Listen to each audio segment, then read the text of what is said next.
Puno ang langit ng bituin at kay lamig parang hangin. Sa iyong tingin ako'y nababaliw, giliw at sa awitin ko. Hello mga ka-idol! So ngayon meron na naman akong ituturo sa inyong napakagandang kanta, no? Ang title pala nito ay yung Harana by Parokya na Edgar. So, may nag-request kasi nito. Ayan, sabi niya rito, isama ko daw sa lineup tong Harana by Parokya na Edgar, no? So, ito na yung idol, no? Sana magustuhan mo tong tutorial natin ngayon. Tsaka make sure pala mga ka-idol na tapusin nyo to kasi yung strumming nito sa chorus ay mag-iiba, no? So, doon ko na lang sa chorus ituturo kasi pag hinalo ko rito ngayon, mas malilito lang kayo, no? So, dito muna tayo sa strumming muna ng verse para hindi kayo malita, okay?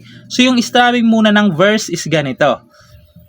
Dalawang down lang, okay? Dalawang down. Pag yung chords merong asterisk, okay? Ulitin ko, dalawang down lang. Pag yung chords may asterisk, okay? Pag wala, yung plain lang siya, wala siyang asterisk, ganito mo naman. Down, up, up, up, up, down, down. Okay? Ulitin ko, pag walang asterisk, up, up, down, down. Okay? So, klaro tayo dyan, no? Nakalagay naman dyan sa screen kung paano nyo i-strumin yung walang asterisk tsaka may asterisk, no? So, proceed na tayo dito sa kanyang whole verse. So, yung whole verse niya rito is G na may asterisk. Okay? Alam nyo na yung strum dyan, no? Ayan, yung G, first string, second string, fifth string, tsaka sixth string. Ayan, G. C9 or C add 9. Yan. Para kayong naka-G, binaba nyo lang itong dalawa. Binaba nyo lang. Yan. C add 9. Bali yung C add 9, ito na siya. Fourth string na to. Fifth string na to. Okay, ayan. C add 9. Na wala siyang asterisk. Sunod B minor na may asterisk na. Yung B minor nakabar sa second fret. Ayan. Sa third fret ay second string. Sa fourth fret naman ay fourth string tsaka third string. Ayan, B minor. May asterisk yan, ha. Tapos E na walang asterisk. Okay, yung E ito siya. Third string, fifth string tsaka fourth string. Okay, ayan yung E. Tapos pupunta kayo ng A minor na may asterisk na. Yung A minor, ito siya, second string, fourth string, tsaka third string. Ayan. A minor. Tapos babalik lang kayo ng B minor na wala ng open close parenthesis. Okay? Ay, sorry. Wala ng asterisk pala. sorry. Walang asterisk. Okay? Tapos pupunta kayo ng A minor ulit na may asterisk ulit. Tapos D na wala ng asterisk. Okay? So, yung mga chords na yan is 4 na beses nyo gagawin, no? 4 na beses nyo gagawin yung lahat ng chords na yan, no? So, sasampulan ko kayo para mas maintindihan nyo, no?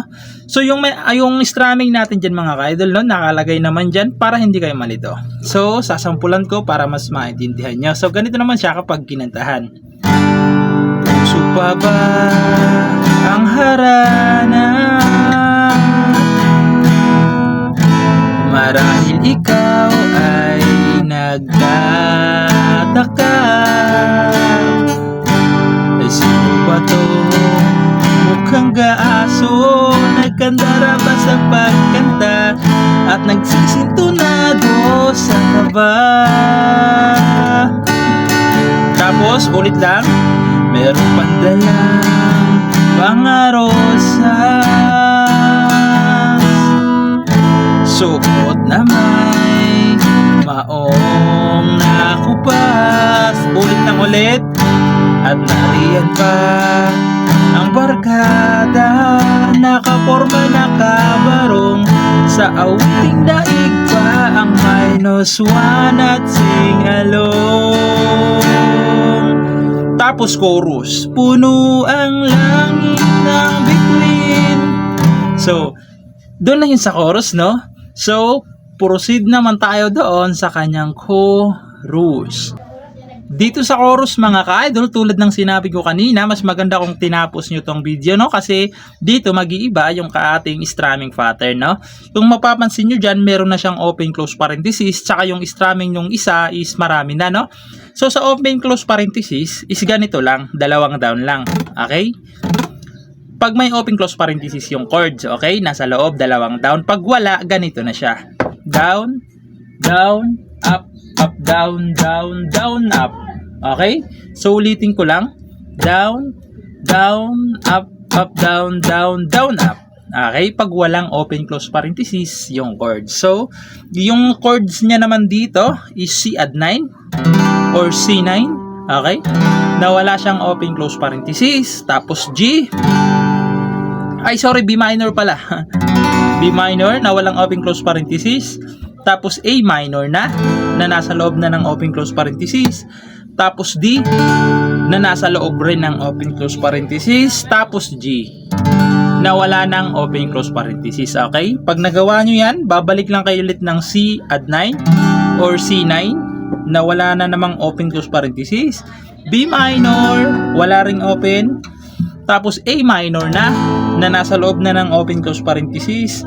Tapos D ulit na nasa loob ulit ng open close parenthesis. Tapos ito na, E na, naging E na siya. Wala nang open, wala na siyang open close parenthesis, no? Tapos A minor, wala na ring open close parenthesis. Tapos D. So wala na rin yung open close parenthesis, no? So kakantahan ko yung chorus para mas maintindihan niya, no? So ganito naman siya kapag sinampulan. Puno ang langit ng bituin at kay lamig pa ng hangin. Sa iyong tingin ako'y nababaliw, giliw at sa awitin kong ito, sana'y maibigan mo. Ibubuhos ko ang buong puso ko sa isang munting harana para sa'yo. So yung ano pala mga ka-idol, yung kanyang instrumental pati intro, G lang tsaka C9. Okay? G, C add 9. Okay? So yung strumming dyan mga ka-idol, nakalagay naman dyan, no? Yan yung kanyang instrumental na rin naman. G na may asterisk, tapos C add 9 na wala, tapos G ulit.